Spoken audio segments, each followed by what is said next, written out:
여러분 안녕하세요. 부동산 투자 현지답사에 답이 있다라는 제목으로 오늘 여러분과 같이 얘기해 보고자 합니다. 부동산 거래 시 해야 할 두 가지 사항이 있습니다. 하나는 현지답사이고 또 하나는 부동산 공부 확인이죠. 현지답사는 부동산의 물리적인 상태를 확인하는 것이고, 부동산 공부 확인은 부동산의 법적인 상황을 체크하는 것입니다. 자, 오늘은 현지답사에 대해서 알아보고자 합니다. 현지답사는 말 그대로 현지에 가서 부동산의 실상을 파악하라는 의미죠. 현지답사를 위해서 발품을 팔아야 하는데 시간과 돈이 드는 작업이라고 할 수 있습니다. 그러나 현지답사는 부동산을 투자하는 데 있어서 기본 중에 기본이라 할 수 있고 정보 입수를 하는 데의 끝판왕이라고 할 수가 있습니다. 자, 우리가 옷을 한 벌 사기 위해서는 인터넷이나 TV, 신문을 보고 구입할 수도 있지만은 대부분 직접 매장에서 둘러보고 소재와 바느질 상태를 확인하고 색감, 질감을 확인합니다.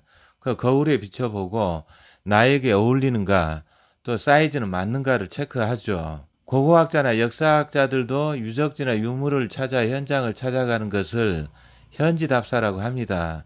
자, 학자들은 이 활동에 대해서 대단한 긍지심을 가지고 전문가만이 할 수 있는 영역이라고 생각을 합니다.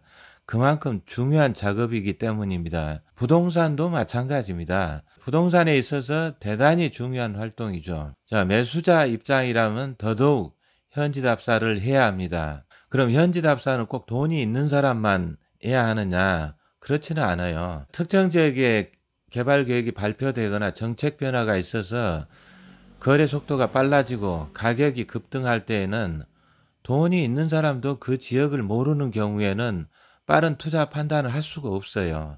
그 평소에 발품을 팔아서 현지에 대해서 잘 익혀두면은 나중에 자금이 마련됐을 때 그런 것에 과감하게 투자를 할 수 있습니다.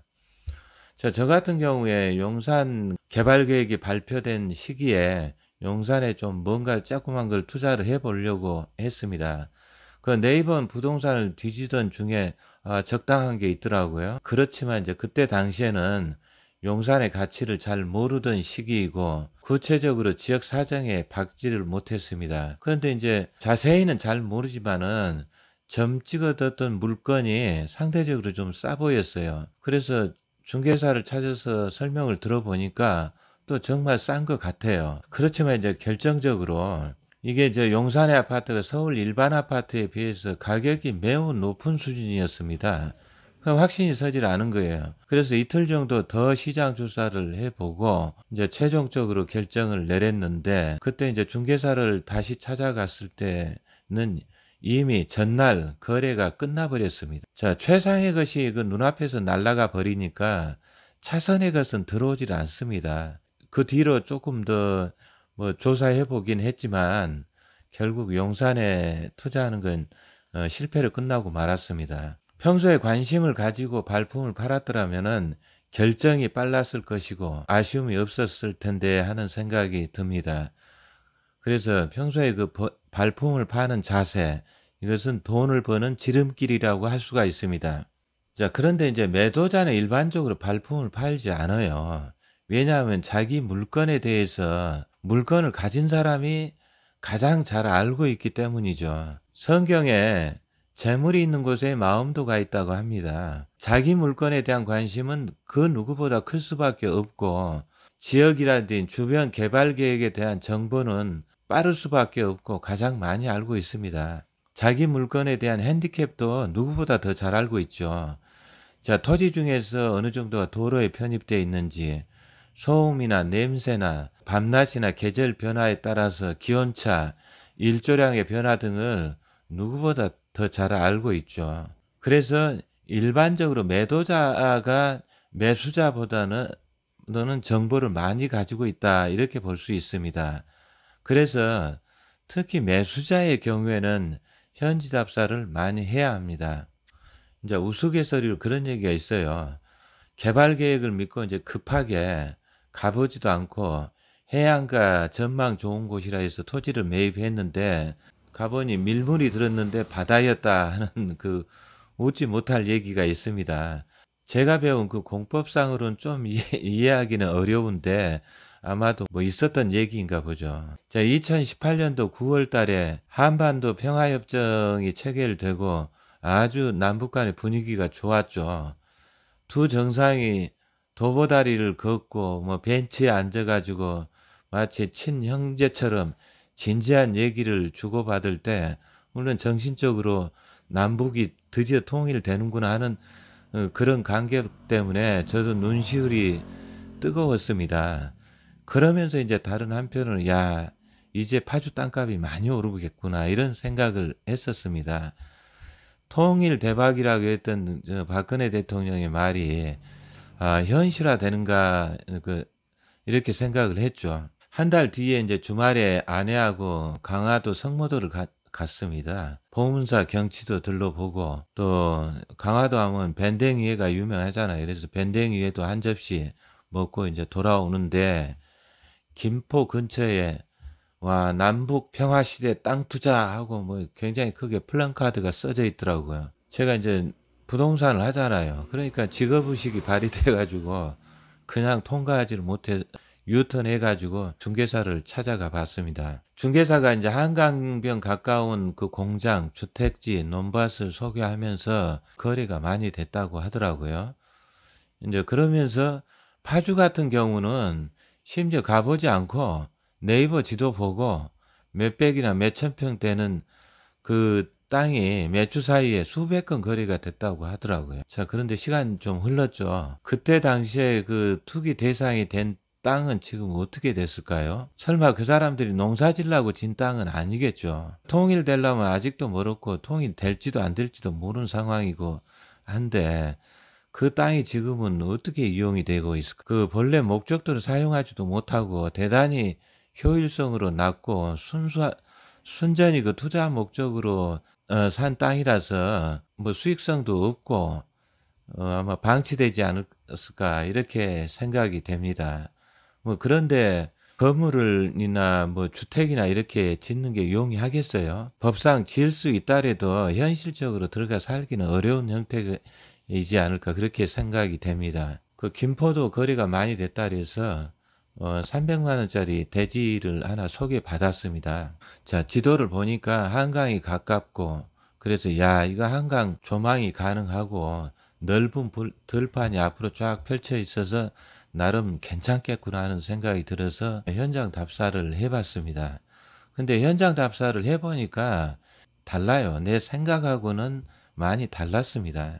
일단은 김포 그 큰 차도에서 들어가는데 진입로가 농로다 보니까 들어가는데 시간이 한참 걸렸어요. 또 현장에 가보니까 한강이 가깝긴 하지만 높은 제방이 앞을 가리고 있어서 조망은 거의 불가능했고 지세가 이렇게 북쪽으로 기울여 있어가지고 다른 집하고 같이 진다 그러면은 햇빛이 좀 가리겠구나 하는 생각이 들었고 또 겨울에 좀 찬바람이 불겠다는 생각이 들었어요. 그 벌판에 외딴 곳이라서 원주민 아니고는 일반인들이 들어가서 살기에는 조금 어렵지 않을까 이렇게 생각이 됐습니다. 자, 그런 땅을 가격이 싸다 해서 물건을 그 덥석 물었다면 어떻게 될까요?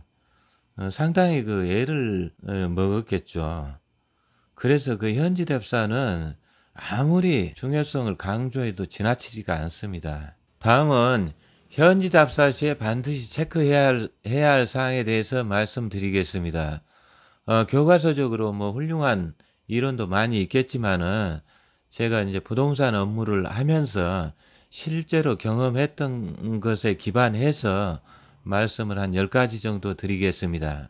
첫째로 도로를 보셔야 됩니다. 도로는 4m 이상이 되는지 또 막다른 골목인지 반드시 보셔야 됩니다.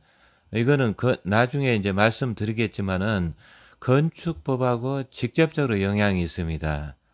다음에 형태나 노면이 정상인지 진입로에 대해서도 좀 보셔야 되는 거는 바로 현지만 보다 보면은 거기 들어가는 진입로가 오히려 또 좁을 수도 있어요. 그래서 진입로에 대해서도 살펴보셔야 됩니다. 둘째로 주변 지역과의 접근성을 보셔야 됩니다. 주변에 도로가 아무리 있다 해도 사유지나 담장이나 뭐 하천 등으로 막혀 있으면은 해당 물건에 접근하기가 쉽지가 않겠죠. 셋째로 지세가 평탄한지 경사나 굴곡은 없는지 보시기 바랍니다. 넷째로 조망이 좋고 햇빛이 잘 들어오는지 보시기 바랍니다. 조망은 뭐 현지를 가봐야 알죠. 또 햇빛도 마찬가지입니다.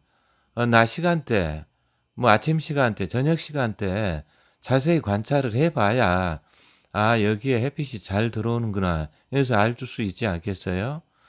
반드시 현지 답사에서 확인해야 될 사항입니다. 다섯 번째로 상수도 하수도 도시가스 전기시설을 확인하시기 바랍니다.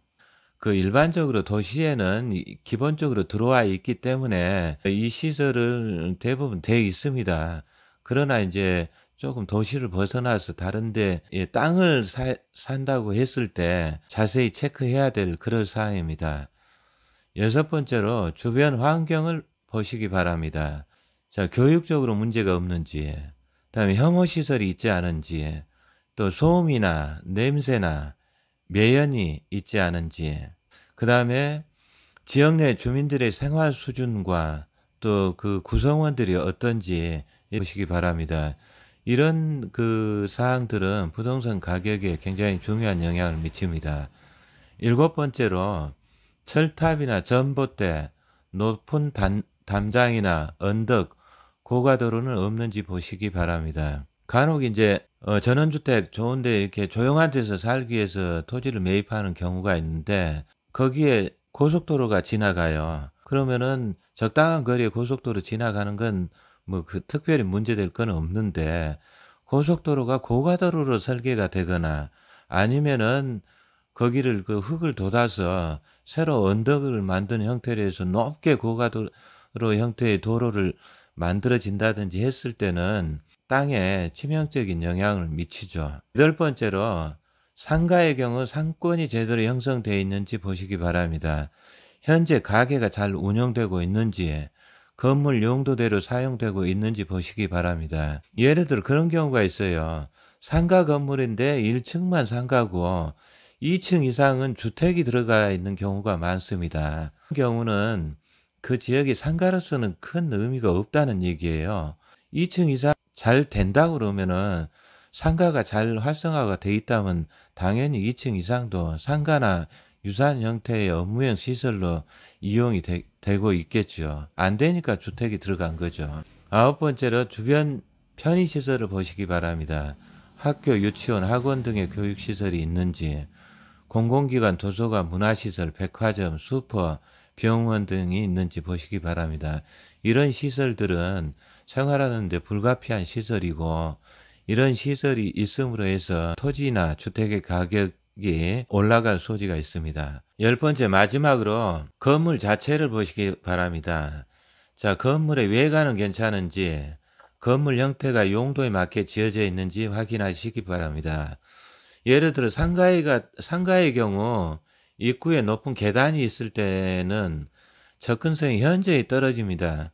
원래는 노면하고 같은 높이로 돼 있어 가지고 고객들이 접근성이 좋아야 되는데 계단이 약간이라도 있게 되면은 손님들이 많이 떨어지죠. 다음에는 이제 현장 답사 방법과 요령에 대해서 말씀드리겠습니다. 이것은 뚝 떨어지게 답이 있는 건 아니고 그때그때 그 상황에 맞게 진행을 하셔야 됩니다. 요즘은 스마트폰이 잘 발달이 돼 있기 때문에 스마트폰의 지도를 보시고 직접 현장 주변과 해당 물건을 눈으로 확인하시고 그에 보시기 바랍니다. 부동산에 들려서 주변의 개발 계획이나 동네의 전반적인 분위기에 대해서 알아보고 해당 물건에 대해서 이렇게 직접 설명을 듣는 것이 좋습니다. 부동산이 없을 경우에는 주변에 있는 가게나 식당, 카페 등을 이용하셔서 지역 주민들의 의견을 들어보는 것도 방법이 될 수 있습니다. 이상으로 이제 부동산 투자 시 가장 기본적으로 해야 될 현지 답사에 대해서 알아보았는데 대부분 그 현지 답사를 해보면은 그 부동산을 투자를 해야 될지 말아야 될지 답이 나옵니다. 그래서 현지 답사 굉장히 중요한 활동이라고 할 수 있습니다. 다음 글에서는 부동산 공부 확인 방법과 부동산 가격 결정 요인에 대해서 살펴보도록 하겠습니다. 시청해 주셔서 고맙습니다.